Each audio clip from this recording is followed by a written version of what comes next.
Hello there, everybody. Welcome back. I'm here to be talking about Thor: Love and Thunder.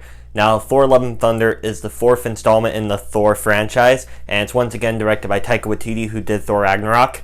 And it takes place after the events of Avengers: Endgame, where after the events of that movie, Thor decided he wanted to have a new purpose and a new goal in life instead of being king of Asgard. So he goes off with the Guardians, and for a while he's helping them fight, enemies and stuff like that, fight crime, until he gets word that there's a new villain that has emerged, Gore the God Butcherer, who is, as the title would suggest, going around butchering the gods, killing gods. So he decides to go form a team, not with the Guardians because they just kind of leave, and he forms a team with Valkyrie from Thor Ragnarok. She comes back once again, Tessa Thompson's character, Korg, who is funnily enough played by Taika Waititi, and his ex-girlfriend Jane, played by Natalie Portman, and they try to get help to stop this guy from killing all gods in the universe.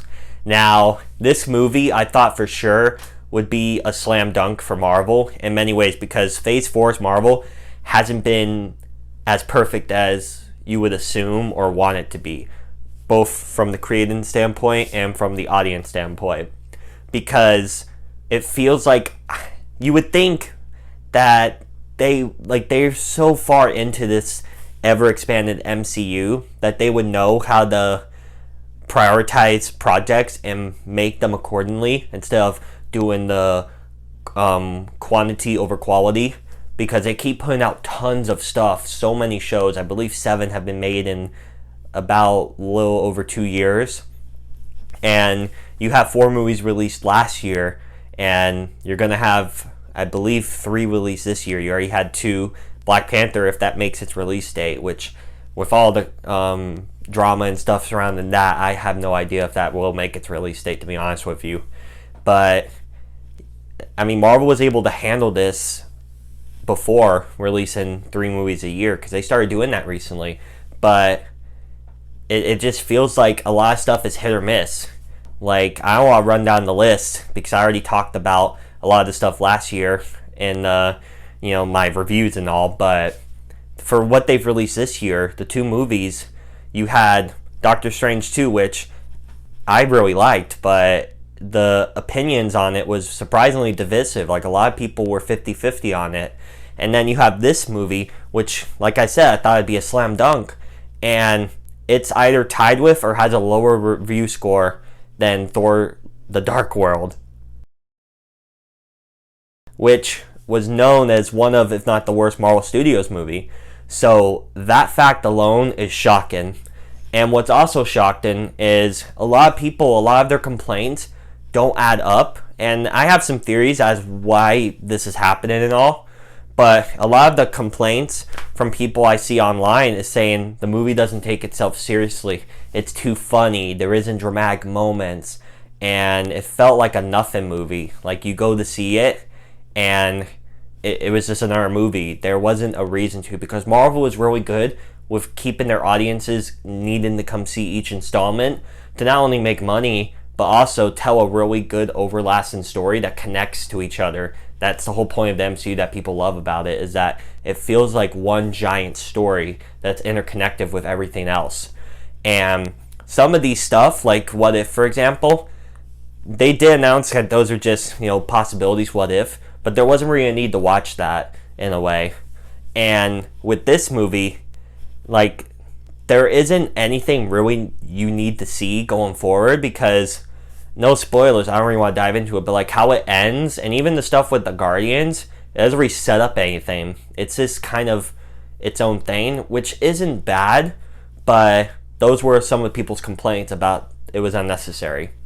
And I personally thought it was fun. It reminded me a lot of Thor Ragnarok, which I'm shocked that people are trashing on this movie, but they praise Thor Ragnarok because it has the same type of humor. It has, some colorful lights and action sequences and stuff, and it's pretty much the same gang coming back together, teaming up to fight another bad guy. I really am confused about the divisiveness of this movie.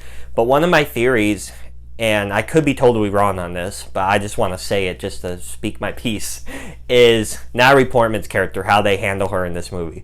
Because, like I said, without going really into it, how they handle it is surprisingly shocking, because what they do with the character, like, it's okay, and I was interested, like, it was fine for this movie, but in the grander scope of the universe, there is really that much more you could do with the character, and I was really shocked, because I thought, like, this was a thing that a lot of people were hyped up and excited for, and they were probably thinking something else would happen, so that might be a lot of their anger and disappointment because of the decisions they made with that character. But yeah, as I was saying, a lot of people seem to be really disappointed with how the character of Jane was done in this movie, especially with, you know, how it ends and everything. It just doesn't really fit within the grand scope of going forward. It's concluded, like, in this movie, but there was a lot more to be desired to be done with her character. And a lot of people, I think, are disappointed on that. And yeah, like I've been saying, it's just weird, because I think this movie in a lot of ways is really similar to Ragnarok, with how the humor's done, the action, whenever they decide to do the emotional story beats. And what this movie boils down to for me is it feels like just another run-of-the-mill Marvel movie, which isn't bad, but like, Marvel was really well done in how they made their movies and shows, etc., where you need to go see it because of that over-connective story, and just this felt like another, you know, movie to watch, which isn't all that bad. Like, I enjoyed it overall. I thought it was good, but that's why I took some time to think about my thoughts before I did a video, because I just didn't want to say it was either, oh yeah, this movie was great, and da-da-da, without really thinking about why is it this movie. Like, even more in Doctor Strangelove, this is the movie that a lot of people are up in arms talking about, and it has a lot of divisiveness and discourse online. So I was just rethinking about it, and I feel like I'm at a good conclusion as to why people seem to feel like that. But overall, I enjoyed the movie. I think the performances were really, you know, solid. The humor, it was still good. It was funny moments in there, don't get me wrong. The action was pretty solid. The villain, even though, like, you would think with Christian Bale it would be top tier because he's such a great actor, he was just another Marvel villain. He wasn't up there in terms of, like he's good for what the movie's doing. That's basically the best way to describe it.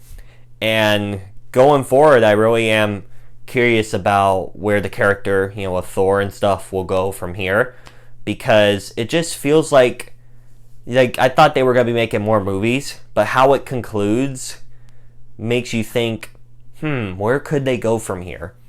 And it just left me wondering, like, some of the choices made in this movie. But again, it was a pretty solid movie. It wasn't perfect, but it wasn't nearly as bad as how everyone was describing it.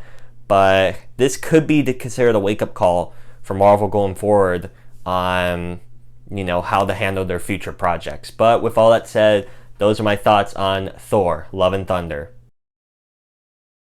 Again, I liked it overall, but yeah, that's pretty much all I had to say about it. And I'm still kind of at a loss for words about the feedback and backlash that came from this movie. But yeah, let me know down below in the comments, do you guys agree with a lot of the online discourse, or do you think the movie was better than what people are making it out to be? Again, let me know down below in the comments, and if you want to hit the subscribe button and hit the bell as well to get notified when I upload, that would be wonderful.